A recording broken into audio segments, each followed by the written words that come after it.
사랑하는 성도 여러분, 오늘은 우리 창세기 24장 우리 28절에서 우리 34절 말씀을 좀 함께 보고자 합니다.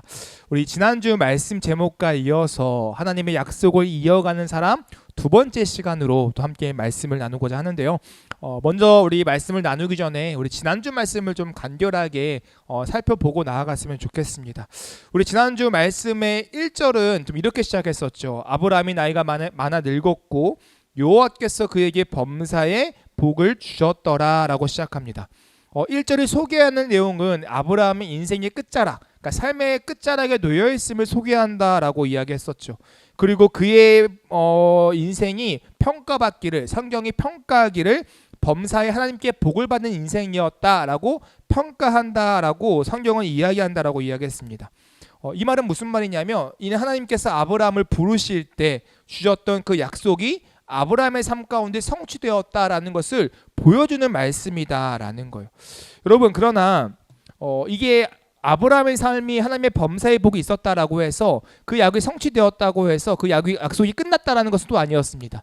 그 성경이 이야기하기를 아브라함은 여호와께 범사의 복을 받았지만 그 복이 아브라함을 넘어서 이삭에게 이어져 가야 한다음을 함께 이야기한다라고 성경은 이야기하고 있다라고 말씀드렸죠. 그게 무엇이었냐면 이삭의 배우자를 구하는 문제였습니다. 그래서 우리 1절에는 아브라함의 복에 대한 이야기를 하면서 2절에는 그 복의 이어짐, 그것을 위해서 한 종을 부르는 이야기로 시작되어지죠. 2절이 이런 내용이에요. 아브라함이 자기 집 모든 소유를 맡은 늙은 종에게 이르되 청하건대 내 허벅지 밑에 내 손을 넣으라. 그러니까 아브라함은 늙은 종을 불러서 이 종에게 뭐예요? 맹세하라. 허벅지라는 것을 우리가 보통 좀 은유적 표현으로서 남성의 주요 성기를 가리킨다고 했고 고대 근동 문화 안에서 자기 소중히 여기는 것, 귀하다라고 여기는 것들에 손을 얹고 맹세하는 것은 그 당시의 문화라고 좀 말씀을 드렸습니다. 그리고 특별히 많은 학자들이 왜 이 허벅지라는 표현을 써서 아브라함의 성기를 왜 가리켰느냐라고 했을 때 이 아브라함에게 받았던 특별한 하나님의 언약적 표징이 있었죠. 그게 할례라는 표징이었습니다. 그래서 할례라는 그 표징, 하나님이 말씀하셨던 그 약속의 증표에 손을 얹고 내가 그 약속을 이어가겠습니다라는 맹세를 너가 해라는 아브라함의 요구였다라고 우리가 지난주 이야기를 좀 살펴보았었죠.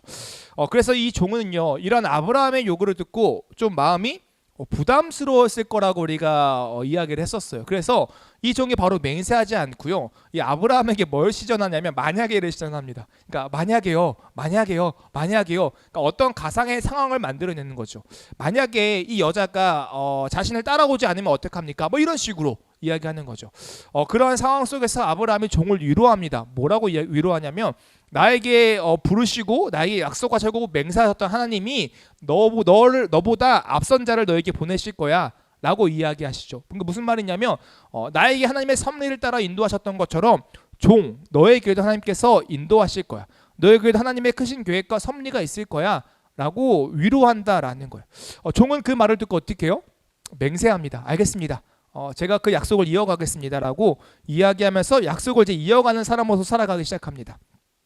그가 그 약속을 따라서 여정을 막 걸어가는데 제일 먼저 뭐예요? 기도하죠.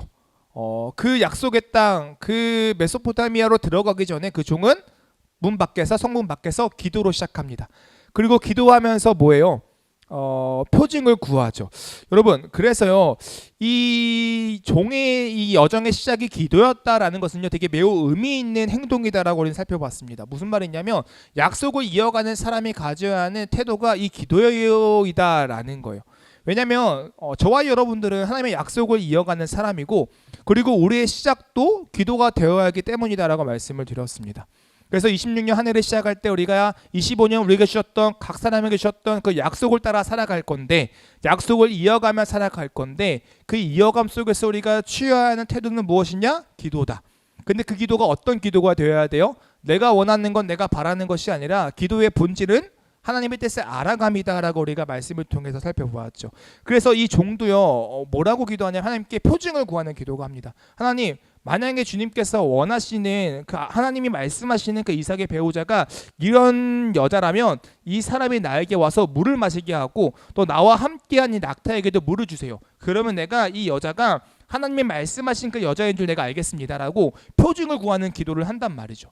그런데 여러분 이런 표징을 구하는 기도가 단순히 어떤 마술적 요건으로 막 이런 걸 이야기하는 게 아니라 이 종의 태도를 보여주는 말씀이다라는 거예요. 종은 이 마음의 중심에 뭐가 있었냐면 하나님의 뜻을 알고자 하는 중심이 있었다라는 거예요. 하나님, 내가 정말로 주님의 뜻이 무엇인지 알고 싶어요. 주님이 말씀하시는 게 무엇인지 알고 싶어요. 라는 이 기도의 본질을 따라 했던 기도였다라는 거죠. 여러분, 그래서요, 종은 그렇게 하나님의 말씀대로 그 하나님의 뜻이 무엇인지를 기도함을 통해서 발견했고, 또 그것을 감사로 경배하며 기도하며 이제 어떻게 돼요? 리브가에게 코골이와 귀걸이를 선물하죠. 이제 이러면서 이야기가 끝납니다. 그게 약속을 이어가는 사람의 특징이었어요. 기도하고 기도의 본질은 뭐다? 하나님의 뜻을 구하는 거. 약속을 이어가는 사람은 기도하는 사람이고, 기도의 본질은 뭐다? 내가 원하는 것, 내가 바라는 것을 이루는 것이 아니라 하나님의 뜻을 알아가며 있다라는 게 이제 지난주의 이야기였습니다. 그리고 이제 이번 주는 이어서 이제 약속을 이어가는 사람, 이 종이 앞으로 또 어떤 일들을 통해서 어떻게 그 약속을 이뤄가는지를 좀 살펴볼 거예요. 그래서 이 말씀을 통해서요, 약속을 이어가는 사람의 이 두 번째 태도에 대해서 함께 천천히 말씀을 나눠봤으면 좋겠습니다. 우리 한번 28절부터 볼 건데요. 우리 28절 한번 읽어보겠습니다. 읽겠습니다. 자, 시작. 소녀가 달려가서 이 일을 어머니 집에 알렸더니, 자, 새로운 이야기가 시작되죠. 리브가가 이제 집으로 막 뛰어가는 거예요. 그리고 어머니 집에 있던 자신의 가족들에게 이 사실을 알립니다. 그랬더니 이 소식을 듣고 그의 오빠 라반이요 반응하는 거예요. 그리고 어떻게 반응하냐? 그 사람이 있는 아브라함의 종이 있는 우물로 막 달려갑니다. 그 내용이 바로 29절에 나와요. 29절에요. 리브가에게 오라버니가 있어 그의 이름은 라반이라 그가 우물로 달려가 그 사람에게 이르러라고 이야기를 하죠. 여쭤보겠습니다. 라반은 왜 달려갔던 걸까요? 그러니까 리브가의 이야기를 듣고 라반이 그래? 그런 일이 있었어? 라고 해도 됐는데, 이야기를 듣고 라반이 막 우물로 달려갔단 말이에요. 왜 그랬던 걸까? 왜 성경은 이것을 기록하고 있는 걸까? 여러 학자들은요, 이러한 라반의 모습을 통해 우리가 보아야 하는 초점은 무엇이냐? 라반의 심성이다라고 이야기를 합니다. 라반의 심성. 우리 한번 30절 한번 읽어볼게요. 30절에 이렇게 이야기합니다. 시작. 그의 누이의 코걸이와 그 손의 손목걸이를 보고 또 그의 누이 리브가가 그 사람이 자기에게 이같이 말하다 함을 듣고라고 이야기해요. 먼저 뭘 보냐면 그의 누이의 코걸이와 그 손의 손목걸이를 보았다라고 이야기하는 거죠. 여러분, 그 누이의 코걸이와 손의 손목걸이 왜 보았을까요? 아브라함의 종이 줬던 선물이기 때문이에요. 분명히 리브가는 없었어. 코걸이하고 손목걸이가 없었단 말이에요. 그런데 집에 들어왔더니 코걸이와 손목걸이가 생긴 거예요. 그걸 보니까 눈이 휘둥그레지는 거죠. 왜냐하면 이 아브라함의 종이요, 이 리브가에 줬던 이 손목걸이와 코걸이가요, 작은 금액이 아니었습니다. 우리 22절에요 그것을 소개하는데요, 이렇게 소개해요. 낙타가 마시기를 다음에 그가 반세겔 무게의 금 코걸이 한 개와 13겔 무게의 금 손목걸이 한 쌍을 그에게 주며라고 이야기합니다. 뭐라고 이야기하냐면 반세겔 무게의 금 코걸이 한 개와 13겔 무게의 금 손목걸이 한 쌍을 이야기하는 거예요. 여기서 우리 한번 이제 계산을 해볼게요. 한 세겔은요, 현대적 이 숫자로 그람수로 환산하면 얼마나냐면요, 대충 약 12g을 뜻합니다. 12g. 그러면 우리 13겔과 한 세겔이었잖아요. 합치면 11세겔이잖아요. 11세겔. 그럼 11세겔의 금을 받았다라는 것은요, 그람수로 따지면 126g의 금을 선물로 받았다라는 거예요. 이제 솔직히 뭐 금 다룰 일이 별로 없으니까 이게 얼마인지 감이 안 오잖아요. 그래서 제가 이거를 그 1월 9일 기준으로 환산을 해봤어요. 한국 돈으로 원화로 얼마인지. 그랬더니요, 얼마냐면요, 2,630만 8,020원이에요. 그러니까 거의 2,600만 원 정도의 금어치를 이 리브가가 받았다라는 거죠. 여러분, 물 한번 먹여주고 낙타 열필 물 먹여줬는데 2,600만 원? 하시겠어요? 안 하시겠어요? 저는 하거든요. 10번도 해요. 이렇게 삽니다. 100번 해서 우리 교회 건물 사요. 그런데 리브가 한 번 했다고, 물론 쉬운 일은 아니었죠. 낙타 열필, 여러분 낙타 물 얼마나 많이 먹는지 알잖아요. 근데 한 마리도 아니고 열필이에요. 그거 먹이고 우물도 멀리 있었다고 하다 갔다 하면서 쉽지 않았다고요. 그럼에도 불구하고 어쨌든 일당 뭐 한 3시간 일했을까요? 뭐 어쨌든 2,600만 원? 큰 금액이다라는 거죠. 그러니까 라반이 봤을 때요 눈이 휘둥그레지는 거예요. 현대가적 가치도 그 정도인데 고대 근동에서 이 금이라는 그 가치가 얼마나 더 컸겠어요. 그러니까 리브가가 갔다 왔는데 이를 들어보니 이래서 이렇게 줬다고? 그 사람 어디 있는데 우물했다고? 뛰어가는 거죠. 그러니까 이 말씀을 통해서 보이는 건 뭐예요? 라반이 어떤 인물인지를 보여주고 있다라는 거죠. 라반은요 우리가 앞으로 이야기를 보면 알겠지만 누구보다 셈이 빠른 사람입니다. 그러니까 야곱 이야기를 우리가 봐서도 알잖아요. 물론 야곱의 그 라반의 심성이 무조건 나쁘다, 약사 빠르다, 자기 이익만 추구한다라고 볼 수는 없지만, 근데 그의 대체적으로 어떤 나타나는 심성이 얍사 빠르고 어떤 눈앞의 이익을 쫓고 자신의 부를 위해서 뭔가를 하고 이런 심성이 있던 사람이라는 것을 성경은요 보여주고 있다라는 거예요. 그러니까 라반이라는 이 특징을 우리가 잘 생각해 봐야 한다라는 것이 성경이 기록하고 있는 내용이다라는 거죠. 그래서 누구보다 라반은요 명예욕이 있던 사람이었던 것 같고, 제 생각에는 권력욕이 있던 사람이었던 것 같고, 그리고 돈 욕심이 있었던, 재물욕이 있던 사람이었던 것 같아요. 그리고 실제로 생각해 보면 여러분, 라반이요 리브가의 오빠잖아요. 근데 여러분 리브가의 오빠 말고 그 아버지 부두엘이 살아야 있었을 거란 말이죠. 물론 학자들마다 이야기가 좀 다릅니다. 부두엘이 라반이 마중당한 거는 부두엘이 죽었기 때문이다라고 이야기하는 학자들도 있고, 그러나 뒤에 또 부두엘이 함께 있었다라는 성경의 말씀이 있어요. 그래서 부두엘은 살아 있었는데 뭔가 기력이 없고 늙어서 그 집안을 대체할 수 있는 가장으로서 라반이 등장했다라고 이야기하는 학자들도 있습니다. 근데 어찌 됐든 라반이 보이는 어떠한 이 집안의 어떤 최고가 되고자 하는 어떠한 이 명예욕, 권력욕 이런 것들을 보여준 하나의 표징이 될 수 있다라는 거예요. 여러분, 그래서요 오늘 성경은요 어떻게 보면 약속을 이어가고자 하는 그 종합에 누굴 등장시키는 거예요? 이 라반 같은 인물이 있다라는 것을 보여준다라는 거죠. 성경이 그냥 끝나면 돼요.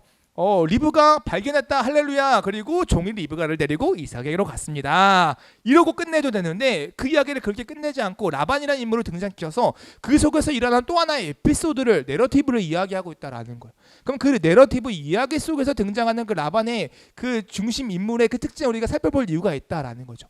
이것은 이와 같은 어떤 성경의 이야기를 보면서 우리가 뭘 생각해야 되냐면, 우리 성도들에게도요 이러한 상황들이 분명히 존재할 수 있다라는 거예요. 그러니까 약속을 이어가는 사람은 어떤 이야기냐면 순수하게 하나님의 말씀을 따라 살아가려고 하는 성도의 모습이다라고 생각할 수 있습니다. 여러분, 성도들은요 하나님의 약속을 품고 살아가죠. 그래서 때로는 성령이 충만하고 은혜 받으며 내 것을 다 포기하고 손해를 보면서까지도 그 약속을 따라 살아가려고 하는 게 성도들이잖아요. 주님의 뜻입니까? 그렇다면 제가 하겠습니다. 주님에게 주님의 말씀하신 바가 맞습니까? 그렇다면 제가 하겠습니다. 이게 성도들이잖아요. 그래서 때로는 어떻게 보면요 진짜 성도들의 삶을 보면요 좀 순수해요. 좀 바보같이 살아갈 때가 조금 있습니다. 그런데 그렇게 살아가는 사람들 앞에 누가 나타나요? 라반 같은 사람이 나타난다라는 거예요. 얍삭 빠르고 계산 빠르고 욕심 있고 세상적으로 보면 되게 탁월한 사람이겠죠. 그런 사람이 등장할 수 있다라는 거죠. 그것을 성경에 지금 이야기하고 있다라는 거예요. 그래서 여러분, 이러한 라반의 등장은요 종을 긴장하게끔 만들게 충분한 등장이다라는 거예요. 종의 마음이 안일해질 수 없다라는 거죠.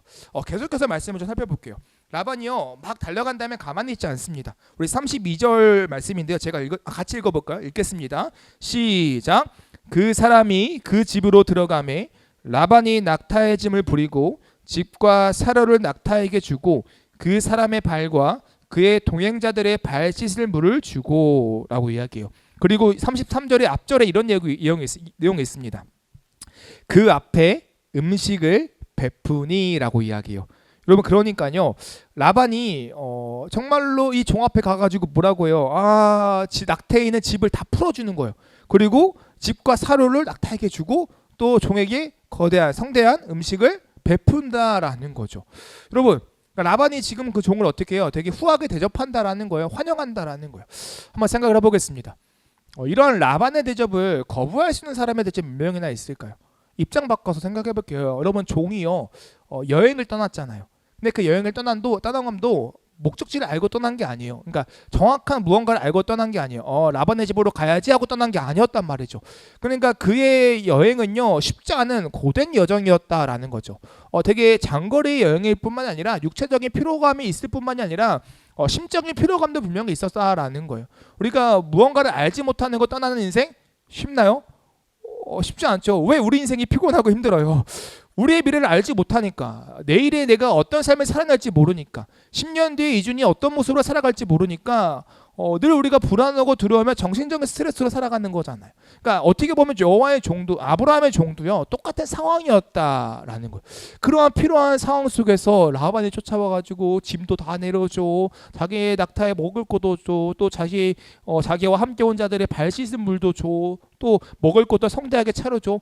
이 환대, 이 정말로 성대한 대접을 거부할 수 있는 사람이 얼마나 있냐라는 거예요. 여러분, 아마도요, 대부분의 사람은 이렇게 이야기할 거야. 역시 내가 기도로 시작하고 기도로 마쳤더니 하나님께서 은혜를 허락하셨구나. 아브라함의 종이 그랬잖아요. 그 여정을 시작하기 전에 기도로 시작했죠. 또 리브가 만나고 하나님께 또 경배하고 기도로 또 하나님께 나아갔죠. 그랬더니 하나님께서 또 오빠를 보내주셔서 이렇게 또 우리를 환대해 주시네. 야, 하나님, 이것이 주님의 은혜입니다라고 충분히 음식을 섭취해도 이상하지 않다라는 거예요. 근데 여러분, 아브라함의 종은 어떻게 하냐면 이 환대를 거부합니다. 그러니까 이상해요. 싫다는 거예요. 지금 그게 중요한 게 아니라는 거죠. 여러분, 33절인데요. 한번 읽어볼게요. 다시요. 33절 읽겠습니다. 시작. 음식을 베푸니 그 사람이 이르되 내가 내 일을 진술하기 전에는 먹지 아니하겠나이다. 라반이 이르되 말하소서. 그러니까 거부하면서 뭐라고 이야기하냐면 내가 내 일을 진술하기 전에는 먹지 아니하겠습니다. 라고 이야기한다라는 거예요. 내가 내 일을 진술하기 전에는 먹지 아니하겠다. 그러니까 뭐예요? 내가 할 일이 있어. 내 할 일을 다 하기 전에는 내가 음식을 먹지 않을 거야. 라고 지금 이야기하고 있다라는 거예요. 이 일을 마무리하기 전까지는 당신의 환대에 내가 반응하지 않을 거예요. 참여하지 않을 거예요.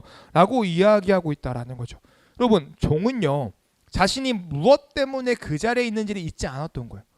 내가 무엇 때문에 이 여정을 떠났고 내가 무엇 때문에 지금 이 라반의 집에 와 있는지를 잊지 않았다라는 거예요. 그러니까 약속을 이어가는 사람으로서 내게 주어진 그 약속, 그 하나님께서 아브라함을 통해서 자손을 이어가신다라는 그 이삭의 배우자를 차지하는 약속의 이어감을 잊지 않았다라는 거죠. 왜냐하면 아브라함의 종은요, 리브가를 결국 누구한테? 이삭한테 데려가야만 그 약속이 완전히 이루어지는 것이기 때문에. 물론 그는 봐왔어요. 아, 하나님께서 말씀하셨고 하나님께서 보여주셨구나. 정말로 기도한 대로 표징을 따라 리브가를 만나게 하셨구나 라고 끝낼 수도 있지만 거기서 만족하지 않았다라는 거예요. 끝까지 긴장하면서 마음을 다스리면서 자신의 역할이 무엇인지를 진행했다라는 거죠. 여러분, 한번 생각해 볼게요. 우리의 인생에서, 우리의 삶에서 우리가 하나님의 자녀로서 살아가면서 언제 가장 마음이 좀 안일해질까요? 다 이룬 것처럼 느껴질 때, 뭔가 끝난 것처럼 보일 때, 딱 이 종과 같은 상황에 놓일 때 우리는 되게 안일해진다라는 거예요. 이제 하나님의 약속이 마치 다 이루어진 것처럼 생각한다라는 거죠. 그 임무를 다한 것처럼 여긴다라는 거예요. 우리가 구원과 관련을 해볼게요. 우리가 예수님 믿으면 구원 받았죠. 우리가 구원을 받는 조건 딱 하나예요. 믿음이죠. 그러면 우리가 믿음을 따라서 구원 받았다라고 하면 뭔가 다 끝난 것처럼 이야기해요. 성도로서의 삶이 완성된 것처럼 이야기해요. 그래서 되게 안일하게 살아가죠. 나 구원 받았어. 나 예수님 믿고 구원 받아 천국 갔어. 이러고 되게 쉽게 살아가는 경우가 있다라는 거예요. 그러면서 어떻게 또 회개하면 돼, 또 기도하면 돼, 뭐 이러면서 살아간다라는 거죠. 안일해진다라는 거예요. 성도로서 삶이 그게 끝이 아닌데 그것으로 안주하고 안일해진다라는 거죠. 뭐예요? 세례는 징표를 받으면 더더욱 그래요. 내가 세례 받았어, 나 이제 하나님의 자녀야 라고 하고 뭐예요? 삶은 바뀌지 않는 거예요. 생활은 전혀 달라지지 않는 어떤 그런 부분들이 생긴다라는 거죠. 여러분, 구원받은 자에게 주신 하나님의 약속이 여전히 남아있다고요. 하나님의 약속은 우리를 향한 구원이 맞지만 구원으로 끝나지 않아요. 그 성경은요, 우리를 향한 구원도 말씀하시지만 칭의도 말씀하시지만 그 칭의로 끝나지 않는다라는 거죠. 칭의와 함께 주님의 닮아감 성화의 과정, 그리고 새하늘과 새 땅, 그 주님이 이날 마라나타 예수 그리스도께서 이 땅에 오셔서 하나님 나라가 임하시는 그 마지막 날, 그래서 영화의 단계까지가 이야기하는 게 성경에 이야기하신 하나님의 약속인데 우리는 단순히 구원만 보고 안일해져가지고 이제 다 끝났다, 아싸, 이게 살다가 그냥 천국 가야지, 이렇게 살아갈 때가 있다라는 거. 이게 아니라면 우리의 모습이지 않냐라는 거죠. 여러분, 마찬가지입니다. 우리 사랑하는 더웨이 처치 우리 교회도요, 보면요, 하나님의 징표를 많이 얻었어요. 여러분, 교회 개척을 한다고 시작해서 우리가 예배할 장소가 없어가지고 같이 기도하다가 정말 아무것도 없는데 기도했잖아. 하나님, 우리가 교회 탐방을 마치고 4월 첫 주 예배를 드리고 싶은데 그때 예배를 드릴 수 있는 장소를 허락해 주세요 라고 기도했더니 정말로 우리가 관계가 하나도 없었는데 사람을 통해서 일하신 하나님의 그 은혜 가운데에 첫 예배를 딱 드렸단 말이죠. 또요, 하나님, 우리 26년 우리의 장소에서 우리 교회 건물에서 예배 드리고 싶습니다라고 얘기했을 때 또 정말로 이 공간에서 예배를 드릴 수 있게 되었잖아요. 그러면 우리가 이제 끝난 건가요? 이 예배 장소 얻었으니까 이제 끝이에요? 이건 아니라는 거죠. 이때가 가장 안일해질 수 있는 어떠한 가장 위험한 시기라는 거예요. 여러분, 그래서요, 성도들이 언제 무너지냐? 안일해질 때 무너진다는 거예요. 하나님의 징표를 받았다고, 하나님의 뜻을 알았다고 가만히 있을 때라는 거죠. 그렇게 세상 속에서 누리고 즐길 때 우리는 무너질 수 있다라는 거예요. 오늘 성경은요, 이 약속을 이어나가는 종은 자신에게 주어진 하나님의 이 약속을 끝까지 잊지 아니하였음을 보여준다라는 거예요. 그리고 자신이 삶을 살아가면서 세상 속에서 얘기하는 거예요. 외치는 거예요. 내가 내일을 진술하기 전에는 내가 먹지 아니하겠습니다. 내가 내일을 다하기 전에는 세상에서 누리는 것들을 내가 누리지 않겠습니다. 내가 정말로 해야 할 일은 하나님의 약속을 따라 살아가는 거예요.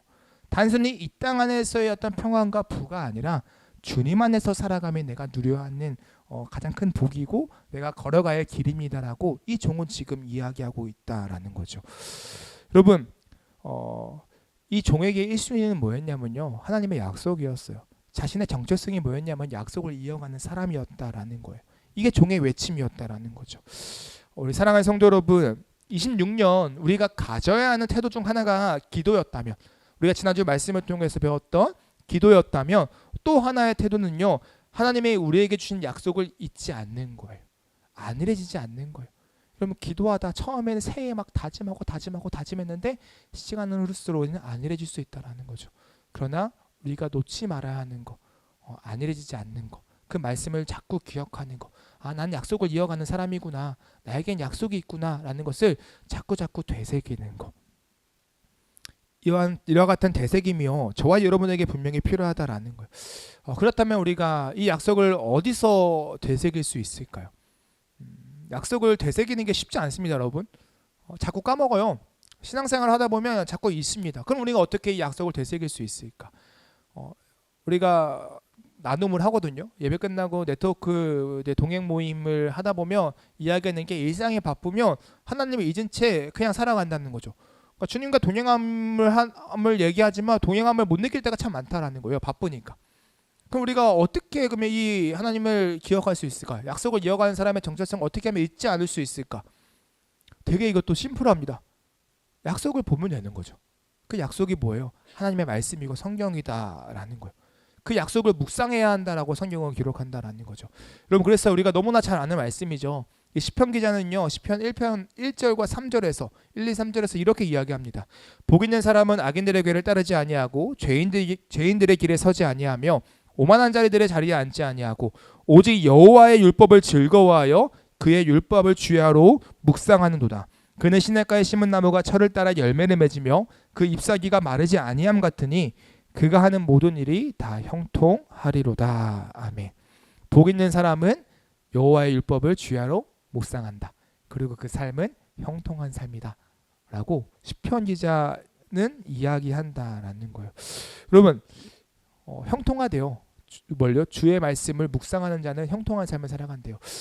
여러분, 생각해보면요, 형통이라는 단어가 창세기에 몇 번 등장하는데요, 우리가 대표적으로 아는 인물이 있죠. 요셉이라는 인물. 여러분, 요셉의 삶에 형통함이 등장합니다. 성경에서 요셉의 삶을 보면요, 우리가 정의하는 형통함과 전혀 달라요. 거리가 멀다라는 거죠. 이 요셉이 누명을 써서 감옥에 있을 때 뭐라고 해요? 하나님께서 그의 삶을 형통하게 하셨다라고 이야기를 합니다. 감옥에 있는데 누명을 썼는데 그의 삶을 형통하게 하셨다라는 거예요. 왜요?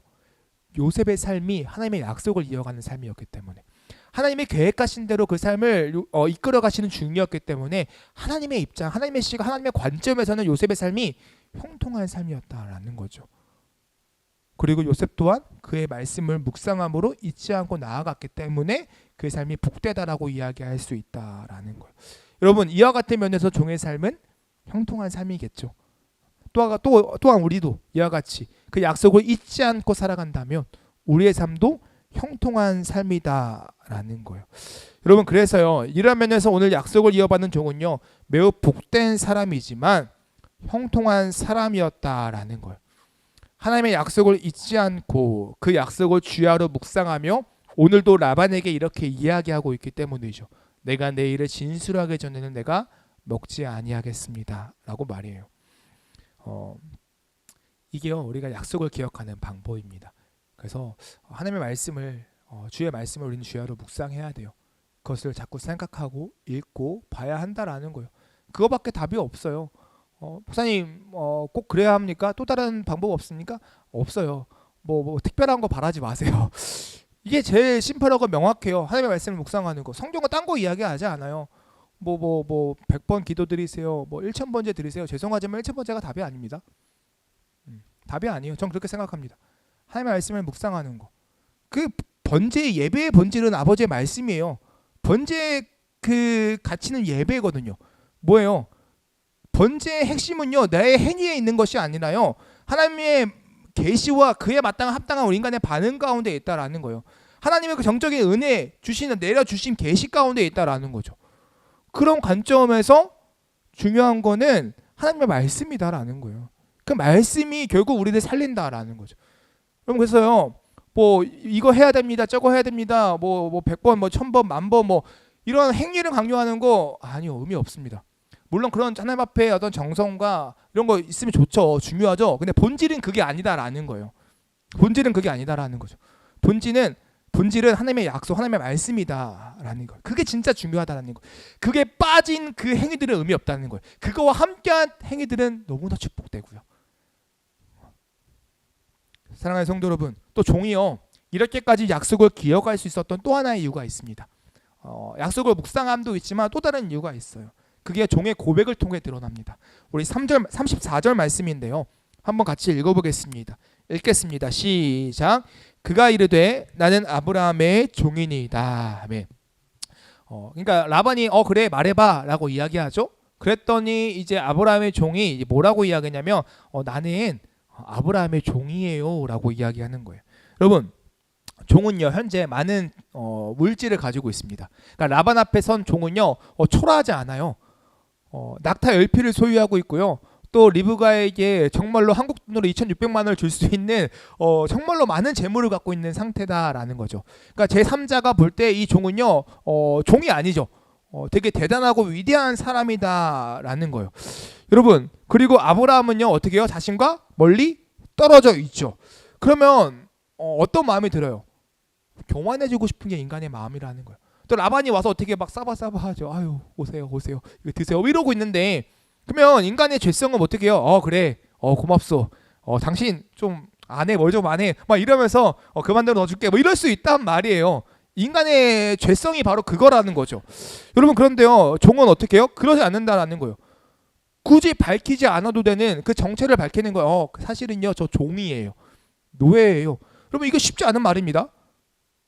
갑자기 나 종이다 노예다? 이거 어떻게 고백할 수 있냐라는 거예요. 근데 아브라함의 종은 그걸 이야기한다라는 거예요. 그 말은 무슨 말이냐면 아브라함의 종이다라는 그 자기의 위치가요 부끄러운 일이 아니었다라는 거죠. 이 종에게는요 이것이 너무나 마음이 가는 진정한 고백이었다라는 거예요. 숨기지 않았다라는 거죠. 그것이 종의 자랑이었다라는 거예요. 여러분 이것이요 종이 당당하게 하나님의 약속을 잊지 않을 수 있었던 또 하나의 태도였습니다. 여러분 우리가 약속을 언제 잊어버릴까요? 하나님의 약속을 우리가 언제 버릴까요? 내가 주인이 되려고 할 때. 하나님이 나의 주인 되심을 잊어버릴 때 우리는 그 약속을 잃어버립니다. 그리고 나만의 약속을 만들어내죠. 하나님 그거 아니잖아요. 하나님 내가 생각해보니까 이것보다 이게 낫습니다. 이렇게 해주세요. 종됨을 잃어버릴 때 그렇게 행동한다라는 거예요. 여러분 인간이 제일 처음 죄를 지었던 사건이 있죠. 창세기의 선악과 사건. 이 선악과 사건을 우리가 많은 학자들이 좀 평가하는 바가 조금씩 다르지만 그래도 공통적으로 많이 평가하는 내용이 있습니다. 인간이 하나님의 자리를 침범했다라는 거죠. 피조물이 창조주의 자리를 넘본 사건이에요. 그게 죄가 되었다라고 이야기한다라는 거예요. 그러니까 무슨 말이냐면 인간의 죄의 시작은요 자신의 위치를 잃어버릴 때 하나님의 하나님 되심과 인간의 피조물 정말로 종됨을 잊어버릴 때 그게 죄의 시작이다라는 거예요. 그 약속을 깨버림이 된다라는 거죠. 선악을 알게 하는 나무를 너가 먹지 말라는 그 약속을 깨어짐이 그 자신의 위치를 망각할 때, 잃어버릴 때 발생했다라는 거예요. 동일합니다. 우리가 신앙인으로서 성도로서 살아갈 때 언제 죄를 지어요? 나의 죄임됨, 나의 어떤 종됨을 잃어버릴 때, 하나님 되심을 잃어버릴 때 우리는 그 약속을 깨버리잖아요. 여러분, 그래서요, 정말 중요한 태도는 뭐냐면, 그 약속을 잃어버리지 않는 태도는 뭐냐면 나의 위치를 늘 잊지 않는 거예요. 하나님은 하나님 되시고 나는 그분의 종되다라는, 나는 피조물이라는 사실을 잊지 않는 거다라는 거예요. 여러분, 이것이요, 성도는 우리들에게 절대 부끄러운 일이 아닙니다. 나는 여호와의 종입니다, 난 그리스도의 종입니다라는 이 고백이 부끄러운 일이 아닙니다. 우리에게 매우 자랑스러운 일이에요. 매우 복된 일이에요. 왜냐하면 이런 종된 우리들을, 정말 보잘것없는 피조물된 우리들을 아버지 하나님께서 우리를 사랑하여 주셔서 그의 아들 예수 그리스도를 통하여 우리를 구원하셨다라는 거, 또 양자 삼아 주셨다는 그 복음이 함께 있기 때문에 내가 여호와의 종이라는 거, 또 주의 자녀라는 사실이 전혀 부끄러운 일이 아니고 우리에게 또 하나의 자랑이 된다라는 거죠. 여러분, 이게요, 종이 약속을 이어갈 수 있어도 또 하나의 태도였습니다. 그러니까 26년 우리가 성도로서 그 약속을 이어가는 사람으로서 어떻게 살아야 돼요? 첫째, 기도하는 삶이 살아야 됩니다. 약속을 위해서 기도해야 돼요. 근데 그 기도의 본질이 뭐예요? 하나님, 주님의 뜻이 무엇이십니까? 내가 그 약속을 이어가기 위해서 살아가야 하는데 내가 어떻게 살아갈지 모르겠습니다. 내가 원하는 거 바라는 거 말고 주님의 뜻이 무엇인지를 내게 알게 해주세요. 그리고 그 뜻을 따라 그 약속과 그 사명을 이어가게 해주세요. 그 기도만 하면 안일해진다라고 했죠. 징표를 받았어요. 그래, 교회 개척해, 뭐 건물 얻었어요. 오케이, 땡큐 주님 감사합니다. 이제 끝났군요. 이제 가만히 기다리겠습니다. 이러면 안 된다라는 거죠. 안일해지면 안 된다라는 거죠. 또 그 상황 속에서 어떻게 해요? 끝까지 주님이 말씀하셨던 그 천국 갈 때까지 또 주신 그 약속을 기억하며 열심히 살아가야 하죠. 근데 열심히 살아가면서 약속을 잊지 않게 뭘 해야 돼요? 때로는 지치고 힘들어서 낙심하고 절망하죠. 나중에 모르겠어요. 월세 못 낼 일이 없었으면 좋겠지만 만약에 월세를 못 내요? 그럼 낙심하고 절망하고 저기 찌그러져가지고 막 뭐 이러고 있을 수도 있죠. 근데 왜 그렇게 무너져요? 약속을 까먹으니까. 약속을 기억하면 다시 한번 일어나가는 거예요. 근데 그 태도 속에서 만약에 하나님께서 이 공간 너무 잘 되게 하셔, 거꾸로 갑자기 막 한 주에 막 성도가요, 막 등록 새신자가요, 막 10명, 막 20명씩 해가지고요, 막 3달 만에 공간 얻은 3달 만에 여기가 자리가 없을 만큼 차요. 그러면 또 어떤 문제가 생기는 줄 알아요? 내 위치를 또 까먹는다는 거죠. 종의 위치를 까먹어요. 그럼 또 약속을 또 까먹고 또 자기 멋대로 살아간다는 거죠. 여러분, 이 태도가 중요해요. 약속을 잊지 않는 거, 또 나의 위치를 잊지 않는 거. 이게 약속을 이어가는 사람의 태도가 되어야 한다라는 거예요.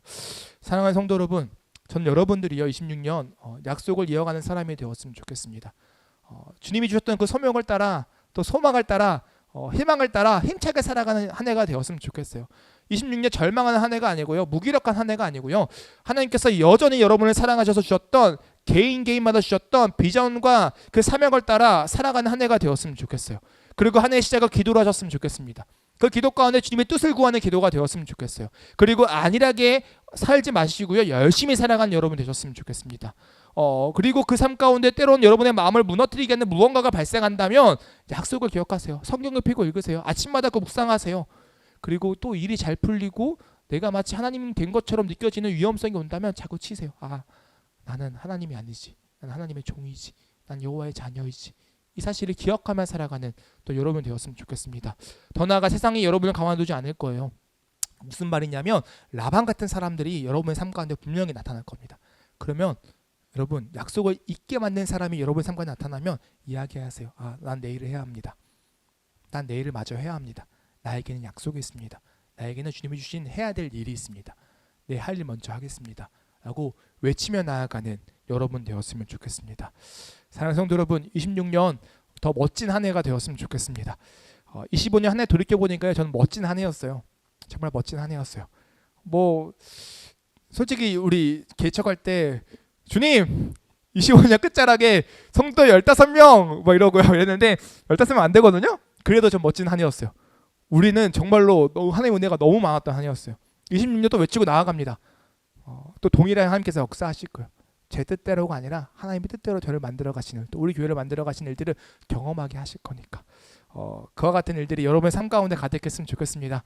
전 여러분들이 늘 행복했으면 좋겠어요. 세상의 이야기는 행복 말고 주님이 말씀하신 행복, 주님 안에서 정말로 소망차게, 힘차게, 기쁘게, 즐겁게 살아가는 여러분 되셨으면 좋겠습니다. 아멘. 혹시요, 제가 이런 이야기하면 누군가는 목사님 부담스러워요 라고 얘기하시는 분들도 계세요. 저 이런 얘기 진짜 많이 들었어요. 목사님은 늘 파이팅이 넘쳐서 그런데 저는 안 돼요. 저는 좀 부담스럽고 힘들어요 라고 이야기해요. 그런 분들을 위해서 제가 밑에 한 6줄 적은 내용이 있거든요. 뭐냐면요, 부담될 수 있어요. 근데 이게 부담되지 않을 수 있는 이유가 있어요. 성경이 뭐라고 이야기하냐면 너가 하는 거 아니야, 내가 해 라고 이야기해요. 그게 성경의 가르침이에요. 제가 뭐 있어서 막 이렇게 하는 게 아니고요. 이 말씀이 있어서 이렇게 되더라고요. 여러분 똑같습니다. 여러분 뭐 죄송해요. 마음 상하지 마세요. 뭐 없는 거 알아요. 여러분 저희 공동체 모임에서 많이 얘기하죠. 너 뭐 돼? 이런 얘기 농담하거든요. 죄송하지만 여러분 상처받는 분이 계시더라고요. 근데 뭐 안 돼요, 여러분. 죄송해요. 하나님 앞에 뭐 아무것도 안 돼요. 근데 여러분 뭐든 할 수 있대요. 웃긴 얘기예요. 너 뭐 안 되는데 너 뭐든 할 수 있어. 라고 이야기하는 성경의 가르침이고 되게 이상한 얘기인데 그게 맞아요. 왜냐면 너는 아무것도 안 되는데 내가 너와 함께 하니까 너 뭐든 할 수 있어가 성경의 가르침이에요. 그 말 그대로 말씀드리고 싶어요. 여러분 아무것도 안 되는데 뭐든 할 수 있어요. 26년 주님이 주신 소망 따라 뭐든 다 이룰 수 있어요. 왜요? 하나님이 여러분이 함께 하시니까. 그래서 그 믿음 가지고 약속해서 묵상하고 안 되면 기도하고 또 갑자기 뭐 잘 되는 것 같아 교만한 것 같으면 내 위치 찾고 이러면 다 할 수 있어요. 주님이 가신 그 길 따라 또 그렇게 살아내는 우리 사랑하는 성도 여러분 되시길 간절히 소망합니다.